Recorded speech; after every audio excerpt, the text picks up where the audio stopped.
എൻ്റെ പേര് സെലീന തോമസ്. ഞങ്ങൾ തൃശ്ശൂർ പൂങ്കുന്നത്തു നിന്ന് വരുന്നു. എൻ്റെ മകൻ ലിജോന് വേണ്ടിയാണ് ഞാൻ ഈ സാക്ഷ്യം പറയുന്നത്. ഇവൻ ഒരു ഡ്രൈവറായിരുന്നു. ഇവന് ആഗസ്റ്റ് മാസത്തിൽ ഫിക്സ് വരികയും ആ ഫിക്സ് വന്ന് ഞാൻ ഓടിച്ചെല്ലുമ്പോൾ വായിലൂടെ ബ്ലഡ് വരികയും ചെയ്തിരുന്നു. ഉടനെ ഞങ്ങൾ ഹോസ്പിറ്റലിൽ കൊണ്ടുപോയി. അവിടെ വെച്ചിട്ട് ഇവന് CT സ്കാൻ ചെയ്തു കഴിഞ്ഞപ്പോൾ ഡോക്ടർമാർ ഇവന് ബ്രെയിൻ ട്യൂമറാണെന്ന് പറയുകയും വേഗത്തിൽ തന്നെ അത് ഓപ്പറേഷൻ ചെയ്യാൻ നടപടിയെടുക്കുകയും ചെയ്തു. അപ്പോൾ 99% സക്സസ് ആവില്ല എന്നാണ് ഡോക്ടർ പറഞ്ഞത്. എന്നിരുന്നാലും ഞാൻ ഇവനെ ഓപ്പറേഷന് കൊണ്ടുപോകുന്ന സമയത്ത് ഉടമ്പടി കാശ് രൂപവും നമ്മുടെ ഉടമ്പടി പത്രവും എൻ്റെ കയ്യിലുണ്ടായിരുന്നു.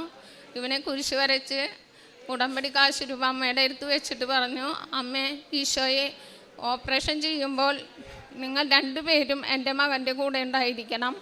അപ്പം ഇവന് ഒരു വശം ഡോക്ടർമാർ ഓപ്പറേഷനിൽ ഇവന് സക്സസ് ആവില്ല, കാരണം ഇവൻ്റെ ഒരു വശം തളർന്നു പോവും, ഇവൻ്റെ കണ്ണുകൾക്ക് കാഴ്ചശക്തി ഉണ്ടാകില്ല, ചിലപ്പോൾ ഓപ്പറേഷൻ്റെ സമയത്ത് ഇവൻ മരിച്ചു പോയൊക്കെ തന്നെ സംഭവിക്കാം എന്ന് ഡോക്ടർ പറഞ്ഞിരുന്നു.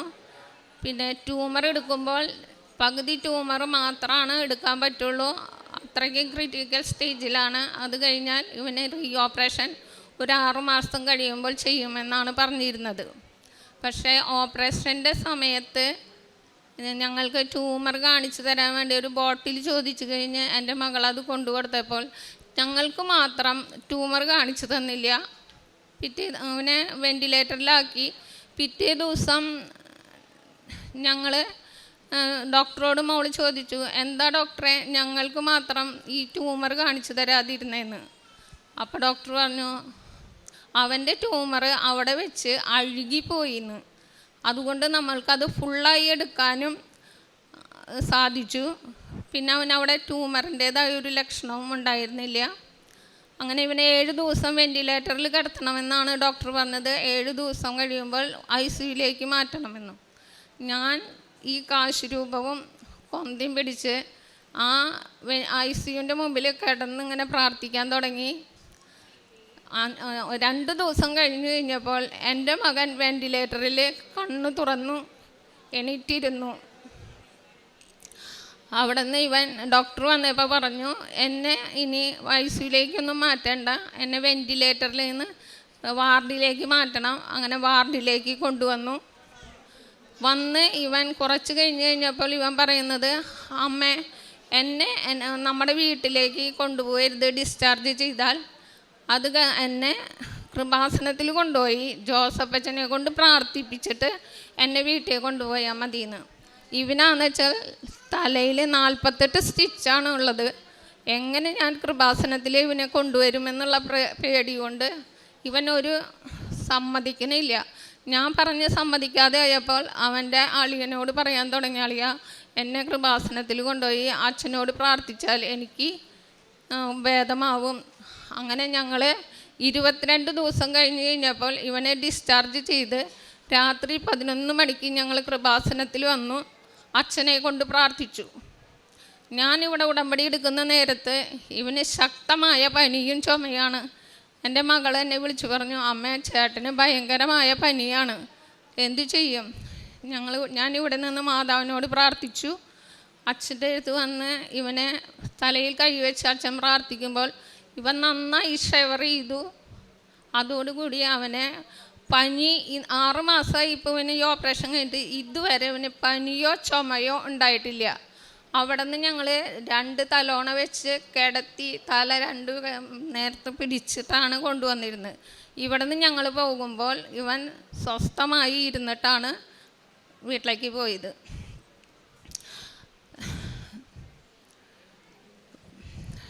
പിന്നെ ഇവന് 15 തരം മരുന്ന് ഉണ്ടായിരുന്നു. ഇന്നിപ്പോൾ ഇവന് ആകെ 2 തരം മരുന്നാണ് കൊടുത്തുകൊണ്ടിരിക്കുന്നത്. ഫിക്സ് വരാതിരിക്കാനുള്ള മരുന്നാണ് ചെയ്തത്. ഇവനെ വെൻറ്റിലേറ്ററിൽ നിന്ന് മാറ്റുമ്പോൾ ഡോക്ടർ പറഞ്ഞു, ലിജോനെ ഞങ്ങൾ വെൻറ്റിലേറ്ററിൽ നിന്ന് മാറ്റാണ്, നിങ്ങൾ എങ്ങനെ ഓപ്പറേഷന് പ്രാർത്ഥിച്ചുവോ അതേപോലെ ഇവനെ വെൻറ്റിലേറ്ററിൽ നിന്ന് എടുക്കുമ്പോൾ പ്രാർത്ഥിക്കണം. കാരണം ഇവൻ കൃത്രിമ ശ്വാസത്തിലാണ് ഇപ്പോൾ നീങ്ങുന്നത്. അങ്ങനെ ഇവന് യാതൊരു കുഴപ്പമില്ലാതെ അവൻ വെൻറ്റിലേറ്ററിൽ നിന്ന് മാറുകയും ചെയ്തു. പിന്നെ ഇവന് യാതൊരു വക വിശ്വാസവും ഉണ്ടായിരുന്നില്ല. പ്രാർത്ഥിക്കാനും കുർബാനയ്ക്ക് പോകാൻ പറഞ്ഞു കഴിഞ്ഞാൽ കൂട്ടാക്കില്ല, കുമ്പസാരിക്കാൻ പറഞ്ഞാൽ കൂട്ടാക്കില്ല. പക്ഷേ ഇവിടെ വന്ന് അച്ഛൻ തലയിൽ കൈവച്ച് പ്രാർത്ഥിച്ച് പോയതിൻ്റെ ദിവസം ഞങ്ങളുടെ പള്ളിയിൽ അച്ഛൻ വന്നപ്പോൾ, അച്ഛാ എനിക്ക് കുമ്പസാരിക്കണം, അതുപോലെ വിശുദ്ധ കുർബാനയ്ക്ക് എല്ലാ ആഴ്ചകളിലും പോകാൻ ഇവൻ ഭയങ്കര ഇഷ്ടമാണ്. ഇപ്പോൾ എല്ലാ ആഴ്ചകളിലും 15 ദിവസം കൂടുമ്പോൾ കുമ്പസാരിക്കാനും വിശുദ്ധ കുർബാനയ്ക്കും. അതിലേറെ ഉപരി എൻ്റെ സഹോദര മക്കൾക്കൊന്നും പ്രാർത്ഥനയുണ്ടായിരുന്നില്ല, ബൈബിൾ വായിക്കില്ല, കുർബാനയ്ക്ക് പോവില്ലായിരുന്നു. ഇവൻ്റെ ഈ അസുഖത്തോടു കൂടി അവരെല്ലാം വിശുദ്ധ കുർബാനയ്ക്ക് പോവാനും ബൈബിൾ വായിക്കുവാനും തുടങ്ങി. അനേകരുടെ മാനസാന്തരത്തിന് എൻ്റെ മകൻ്റെ ഈ രോഗം കാരണമായി. പിന്നെ ഉണ്ടായത് എന്താണെന്ന് വെച്ചാൽ, ഇവൻ ഇന്ന് വരെ ഈ 6 മാസമായിട്ട് ഇവന് ഭയങ്കര വിശ്വാസമാണ്. നമ്മുടെ ഈ വിശുദ്ധ തൈലം മാത്രമാണ് അവൻ തലയിൽ വരുട്ടുക. എന്നോട് എല്ലാ മാസത്തിലും ഞാൻ കൃപാസനത്തിൽ വരുമ്പോൾ അമ്മ ഉടമ്പടി തൈലം വാങ്ങിച്ചു കൊണ്ടുവരാൻ പറയുമ്പോൾ ഞാൻ പറയും, അത് നമുക്ക് ഉടമ്പടി എടുത്താൽ മാത്രം കിട്ടുന്നതാണ് മോനെ എന്ന് പറഞ്ഞ് ഞങ്ങൾ ആ ഉടമ്പടി തൈലത്തിൽ കുറച്ചെടുത്ത്, പിന്നെ എനിക്ക് ഇവന് ഓപ്പറേഷൻ ചെയ്യാനിരിക്കുമ്പോൾ ഈശോ ഒരു വചനം തന്നിട്ടുണ്ടായിരുന്നു, ജെറമിയ 30:17, ഞാൻ നിനക്ക് വീണ്ടും ആരോഗ്യം നൽകും, നിൻ്റെ മുറിവുകൾ ഞാൻ സുഖപ്പെടുത്തും. അവിടെ നിന്ന് കുറച്ച് ദിവസം പ്രാർത്ഥിച്ചുകൊണ്ടിരിക്കുമ്പോൾ, ഞാൻ നിന്നെ സുഖപ്പെടുത്തുന്ന കർത്താവാകുന്നു, പുറപ്പാട് 15:27 ഈ 2 വചനം എനിക്ക് തന്നതാണ്. ഞാൻ അത് വെച്ച് പ്രാർത്ഥിച്ചു. ഞങ്ങൾ കാരുണ്യ പ്രവൃത്തിയായിട്ട് ചെയ്യണത് പ്രേക്ഷിത പ്രവർത്തനം. മെഡിക്കൽ കോളേജിൽ പോയി പത്രം കൊടുക്കുമ്പോൾ എൻ്റെ മകൻ്റെ ഈ വലിയ രോഗത്തിൽ നിന്നുള്ള സാക്ഷ്യം പറയും. പിന്നെ ഞങ്ങൾ എന്നും വിശുദ്ധ കുർബാനയ്ക്ക് പോകാനും. എൻ്റെ പേര് ലിജു തോമസ്. എനിക്ക് കൂടുതലൊന്നും പറയാനില്ല. എൻ്റെ അമ്മച്ചി പറഞ്ഞത് എന്നെ എനിക്ക് പറയാനുള്ളൂ. എനിക്ക് ഏറ്റവും വിശ്വാസം വന്നത് കൃപാസനിലെ മാതാവ്. ഡോക്ടേഴ്സിനല്ല കൂടുതൽ വിശ്വാസമായിരുന്നേ. കൃപാസനം മാതാവ് രക്ഷിക്കുന്നുള്ള ഒരു പ്രതീക്ഷയിൽ സർജറിക്ക് എന്നെ ഇഞ്ചക്ഷൻ കയറ്റുമ്പോഴും എല്ലാം 3 ഇഞ്ചക്ഷൻ അടിച്ചിട്ടും എനിക്ക് ബോധം പോയിരുന്നില്ല. തലയിൽ 2ാമത്തെ ഇഞ്ചക്ഷൻ അടിച്ചിട്ടാണ്, 5 ഇഞ്ചക്ഷൻ അടിച്ചിട്ടാണ് എനിക്ക് ബോധം പോയത്. അതുവരെ എനിക്ക് ബോധം പോണ വരെ മാതാവിൽ നല്ല വിശ്വാസമായിരുന്നു. ഇപ്പോൾ എനിക്ക് കൃപാസനം മാതാവ് ഒരു വലിയൊരു അമ്മയാണ്. പിന്നെ എല്ലാ ഞായറാഴ്ചകളിലും പള്ളിയിൽ പോകാൻ തുടങ്ങി. 15 ദിവസം കൂടുമ്പോൾ കുമ്പസാരിക്കും. ഇതൊന്നും ചെയ്യാത്തൊരു വ്യക്തിയായിരുന്നു ഞാൻ. ഇതിനെല്ലാം ഞാൻ കൃപാസനം മാതാവിനോട് നന്ദി പറയുന്നു, സ്തുതിക്കുന്നു. യെശയ്യാ പ്രവാചകൻ്റെ പുസ്തകം 48-ാം അധ്യായം 10-ാം തിരുവചനത്തിൽ, ഞാൻ നിന്നെ ശുദ്ധീകരിച്ചു, എന്നാൽ വെള്ളി പോലെയല്ല, കഷ്ടതയുടെ ചൂളയിൽ നിന്നെ ഞാൻ ശോധന ചെയ്തു, എനിക്ക് വേണ്ടി, അതെ എനിക്ക് വേണ്ടി മാത്രമാണ് ഞാനിത് ചെയ്യുന്നത്. എൻ്റെ നാമം എങ്ങനെ കളങ്കിതമാകും? എൻ്റെ മഹത്വം ഞാൻ മറ്റാർക്കും നൽകുകയില്ല. ഇന്ന് സലീന തോമസ് തൻ്റെ മകനുമൊത്ത്, മകൻ്റെ രോഗസൗഖ്യം ബ്രെയിൻ ട്യൂമറായിരുന്നു.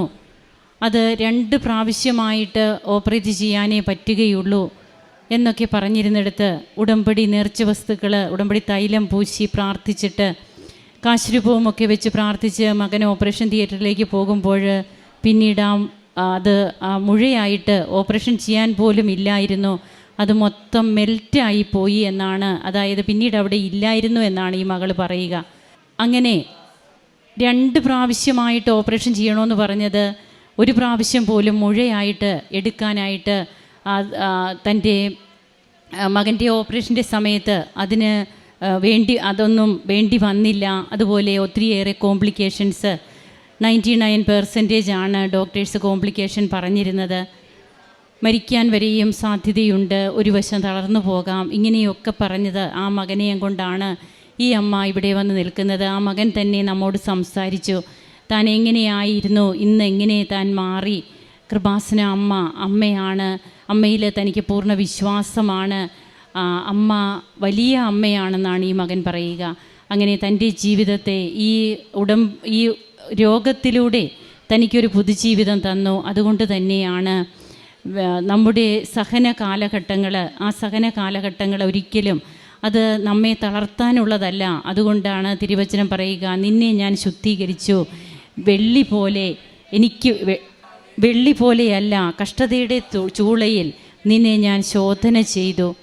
ആ ഒരു അവസ്ഥ തൻ്റെ ജീവിതത്തിലൂടെ കടന്നു പോകേണ്ടി വരുമ്പോൾ ഇന്ന് തനിക്ക് കർത്താവ് എത്രയും പ്രിയപ്പെട്ടവനാണെന്നും ഈശോയ്ക്ക് വേണ്ടി ജീവിക്കുന്ന മകനായി താൻ മാറിയെന്നുമൊക്കെ ഈ മകൻ ഇവിടെ പറയുന്നു. നമുക്ക് കരങ്ങളടിച്ച് ദൈവത്തെ മഹത്വപ്പെടുത്താം. ഈശോയെ നന്ദി, ഈശോയെ സ്തുതി, ഈശോയെ ആരാധന. അത്യപൂർവ ദൈവാനുഭവങ്ങൾ ഇനി നിങ്ങൾക്കും സ്വന്തം.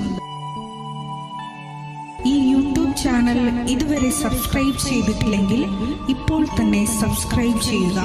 ഈ വീഡിയോ ഇപ്പോൾ തന്നെ നിങ്ങളുടെ സുഹൃത്തുക്കൾക്ക് ഷെയർ ചെയ്തുകൊണ്ട് കർത്താവിൻ്റെ പ്രേക്ഷിതരാകുക.